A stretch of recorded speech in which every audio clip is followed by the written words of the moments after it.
80%, चाहे कोई मोटरसाइकिल पे, चाहे कोई अपने किसी कारण से भी गाड़ी में।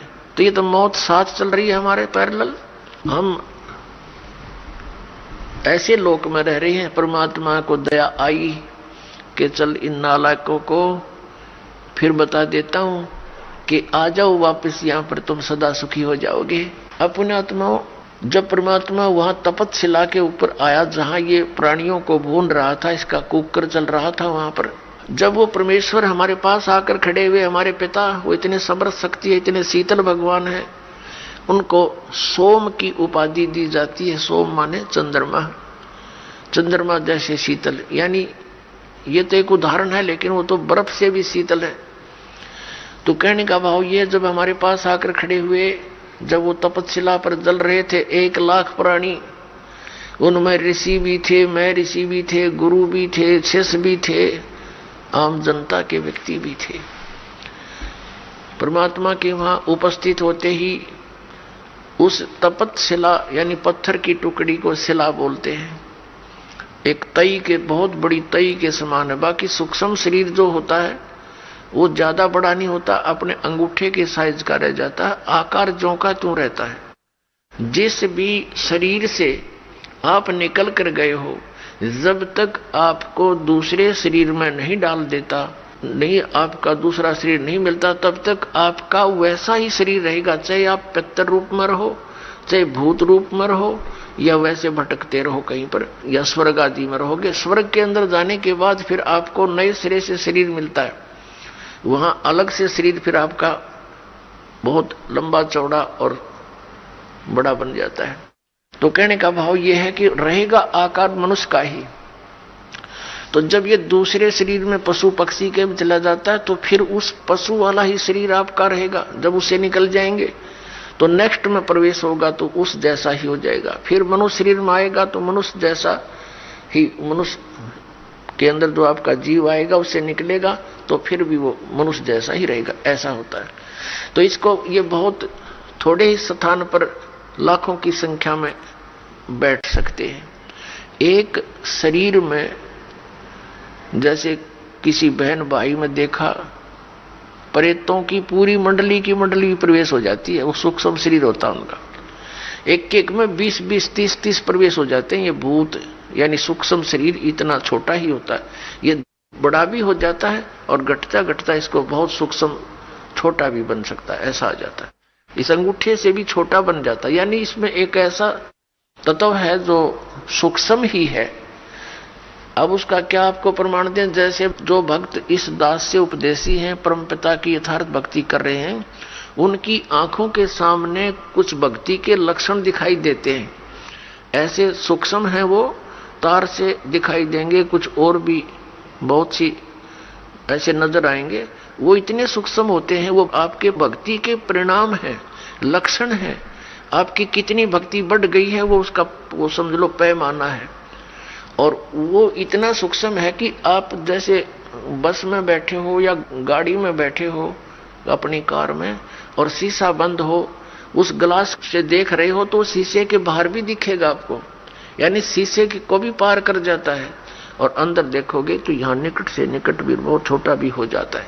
तो इस टाइप का सूक्ष्म शरीर होता है जो यहाँ की दूरबीन सूक्ष्मदर्शी या फोटो कैमरे में नहीं आ सकता। वो सूक्ष्म ऐसा होता है शरीर। तो पुण्यात्माओं, कई भक्त, कई बहन भाई चिंतित हो जाते हैं। दास बहुत बार समझाने की चेष्टा करता है, ध्यान रखा करो, एक दूसरे को बता भी दिया करो। अगर कोई इस शंका में हो कि मेरी आंखों के सामने पता नहीं क्या दिखता है, डॉक्टर के पास गया, डॉक्टर कहने लगा ऑपरेशन करवा ले, और डॉक्टरों के पास क्या है, ऑपरेशन करवा ले, वह धुंधला दिखा, धुंधला नहीं दिखता। वो हम देखेंगे ऐसे जैसे कोई मच्छर सा घूम रहा है, कोई मक्खी घूम रही है, ऐसे काले काले से कुछ और तरह के भी। वो तो जैसी जिसकी भक्ति बढ़ती चली जाएगी, वो आपकी भक्ति का पैमाना जैसा अंजन आंजिए चश्मों में दिखंत, जैसी भक्ति करेगा तेरी आंखों के सामने आपको अपनी भक्ति की कमाई दिखने लग जाएगी। ये आपका एक वो होगा, भक्ति का पैमाना होगा। आपका बैंक बैलेंस समझ लो आप देख रहे हो सामने। तो वो घबरा जाते हैं, हमारे पास भी प्रार्थना करते हैं, जी ऐसा पता नहीं आंखों में क्या हो गया, मुझे तो चिंता बनी हुई है, ऐसे देखते हैं पता नहीं क्या दिखाई देता है, सोचते हैं ना देखूं फिर भी दिख जाता है। फिर उनको समझाते हैं कि ये आपकी भक्ति की कमाई दिखाई दे रही है, ये नहीं है तो आपका माइनस आपकी भक्ति, फिर भक्ति चली नहीं आपकी। इसे आपकी भक्ति संग्रह होगा, वो धन वो दिखाई दे रहा आपको, बाहर है वो अंदर दिखता है, उसका रिफ्लेक्शन बाहर आपको, तो संतुष्ट होते हैं। तो पुण्यात्माओं, ये वो भक्ति है कि आपको आपके समक्ष दिखाई दे रही होती है, तो घबराना नहीं होता। तो प्रसंग ये आता है कि वहां तपतशिला के ऊपर फिर वो उनको भून रहे थे, परमात्मा आकर खड़े हो गए। वो तपतशिला तो ज्यों की तो गर्म है, बहुत ज्यादा उसका जो है टेम्परेचर है, तापमान है, लेकिन परमात्मा के वहां पहुंचते ही वो उसकी जो आंच है, उसकी आंच जो है उन तपतशिला पर पड़े हुए गिरे हुए उन प्राणियों को प्रभावित नहीं कर रही थी। तो जैसे आपके सिर में दर्द हो तेज, तो आपका बोलने भी दिल ना करे, चाहे कितना प्यारा व्यक्ति बैठा हो, और जब वो दर्द ठीक हो जाए खूब बतलाओ घंटों तक, तो ऐसे उनकी वो पीड़ा खत्म होगी तो सब बैठ गए ऐसे। और देखा, उन्हें सोचा भगवान आ गया, और कहा हे भगवान, उन्हें सोचा तो ये था कि यहाँ भगवान आ गया, और वो आ गया रियल भगवान, रियल गॉड आ गया वहां पर। उसने कहा, सब प्राणियों ने पूछा, हे परमात्मा, हम अब यहाँ कौन से कर्म का दंड भोग रहे हैं? क्योंकि यहां हमने विधान का पता है कि जैसे कर्म करेगा वो भोगने पड़ेंगे। यदि पाप करोगे तो पाप भी भोगने पड़ेंगे, पुण्य करोगे तो पुण्य भी प्राप्त होंगे, या जैसा कर्म करोगे वैसा ही मिलेगा। और परम पिता परमात्मा परम अक्षर ब्रह्म सत्य पुरुष कबीर साहिब का विधान है कि यदि उनकी सत भक्ति करोगे तो आपके पापों का नाश कर दिया जाएगा, पाप आपको भोगने नहीं पड़ेंगे। लेकिन भविष्य में गलती ना करना, एक कंडीशन भी साथ रखी जाती है। तो वहां जब वो प्राणियों ने पूछा कि हे भगवान, हम कौन से कर्म का दंड भोग रहे हैं, तब परमेश्वर ने कहा कि ये कर्म जिसका तुम यहां दंड भोग रहे हो, ये कर्म तुम्हें इस काल के लोक में नहीं किया, यो किया था सतलोक में, और वहां तुमने ये ऐसी गलती की थी जिस कारण से आप ये दंड भोग रहे हो। परमात्मा ने वहां फिर उनको पूरी तपतशिला पर वो तड़फ रहे थे प्राणी, फिर एकदम शांत हुए। उनको परमेश्वर ने पूरी सृष्टि रचना सुनाई और कहा कि तुम सभी सतलोक में रहा करते थे, वहां कोई कष्ट नहीं था, वहां जन्म और मृत्यु नहीं थी, तुम्हारा परिवार था वहां पर, अलग अलग आपके भिन्न भिन्न वहां पर मकान हैं, आपके वो खाली पड़े हैं।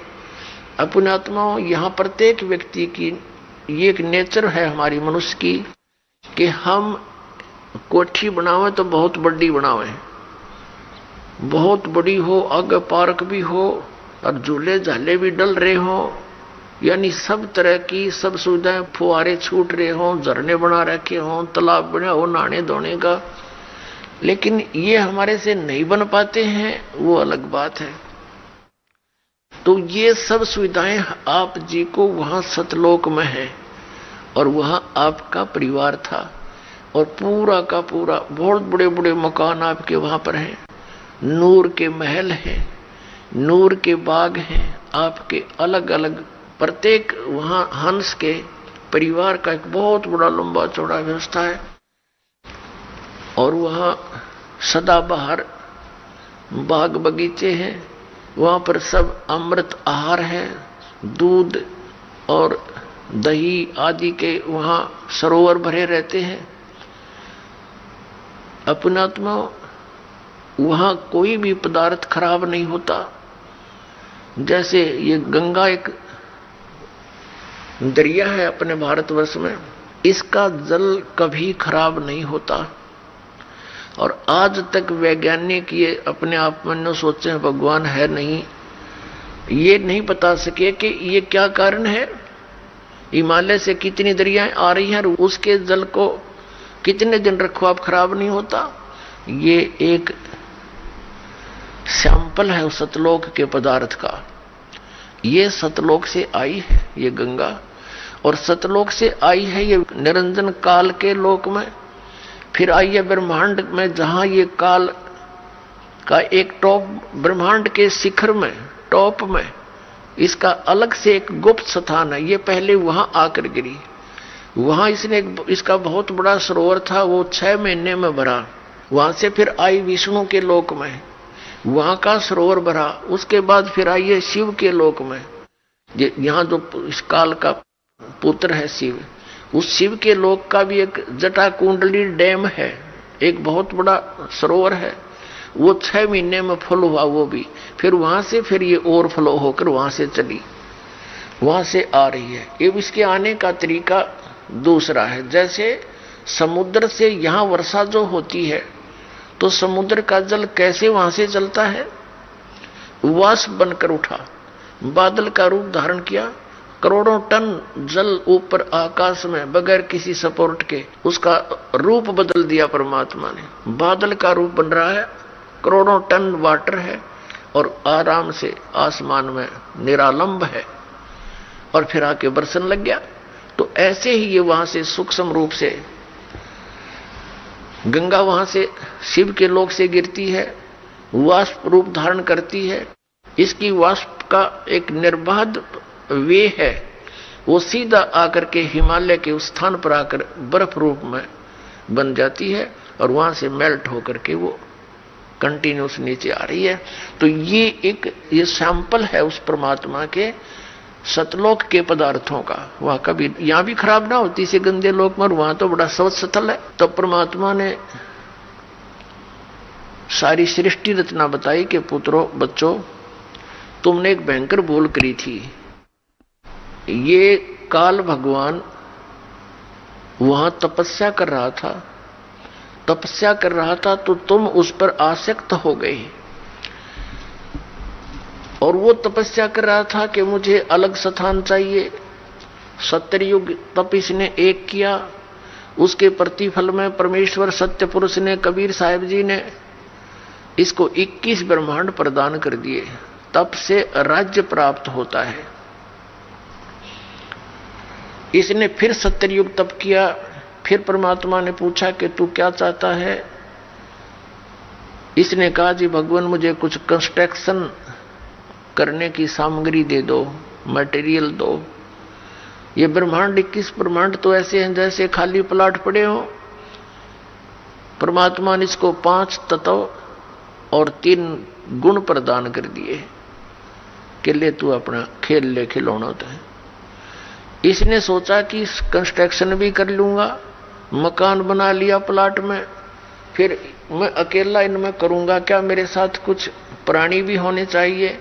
इसने फिर तप शुरू किया। तब इसने क्या मांगा कि भगवान मुझे कुछ जीव दे दो।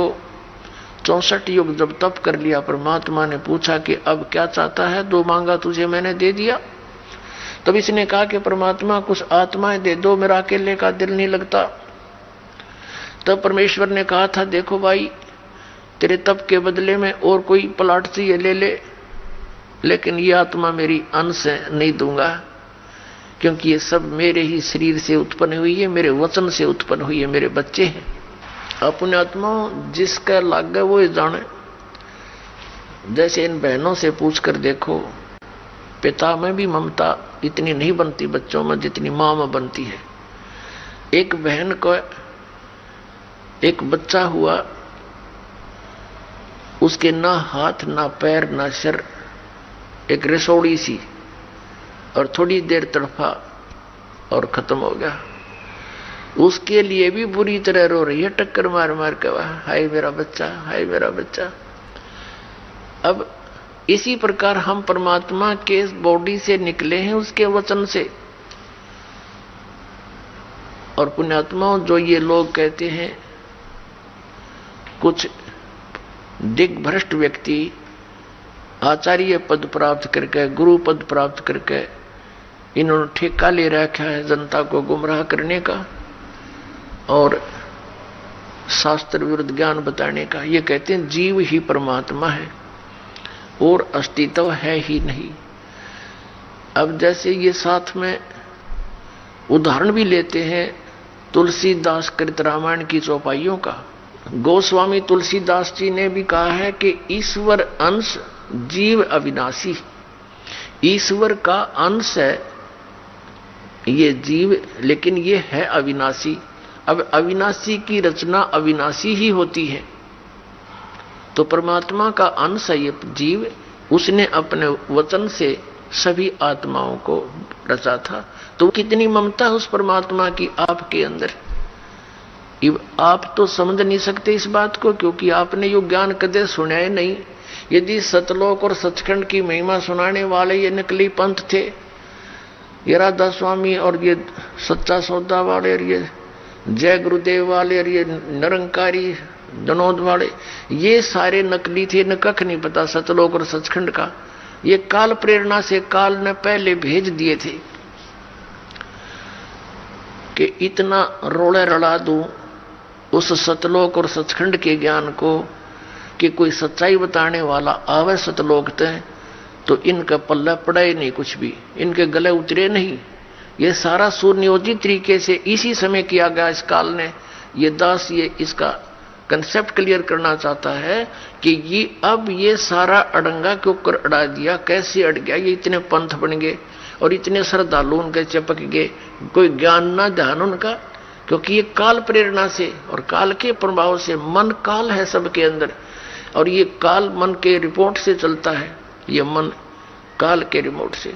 और तो ये सब फटाफट वहां भेज दिए, वो धक्के मारे, ये हंगे जावा उड़े और हम यहाँ पलका बिछाए बैठे हैं, सारी सुविधाएं देते हैं, यहाँ नौकर ना वहां के दे रहा है, वहां से भर ली जोड़ी तुमने।